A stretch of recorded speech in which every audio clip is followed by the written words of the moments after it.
সুখবর পেল বাংলাদেশ, শেখ হাসিনাকে ফেরত দিবে ভারত। দর্শক, অত্যন্ত গুরুত্বপূর্ণ নিউজটা পরিপূর্ণ দেখতে আপনাদেরকে অনুরোধ করলাম, এবং যারা চ্যানেলটিতে জয়েন করেছেন তারা অবশ্যই চ্যানেলটা সাবস্ক্রাইব করে দেবেন, ভিডিওটা লাইক করে, এবং আপনার মতামত কমেন্ট বক্সে জানিয়ে যাবেন।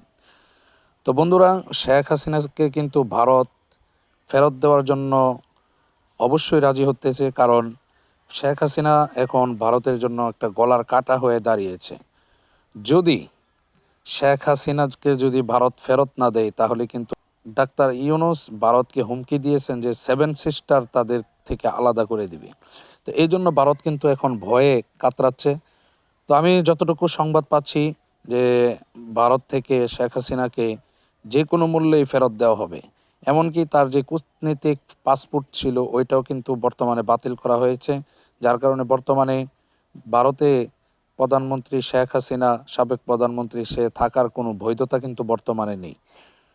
তো যতটুকু গুঞ্জন শোনা যাচ্ছে যে ভারত থেকে কিন্তু শেখ হাসিনাকে বাংলাদেশে ফেরত পাঠানো হবে।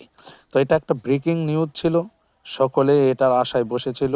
তো সবাই এই নিউজটাকে ছড়িয়ে দেওয়ার জন্য আপনারা অবশ্যই আপনারা এই ভিডিওটাকে শেয়ার করে দিবেন।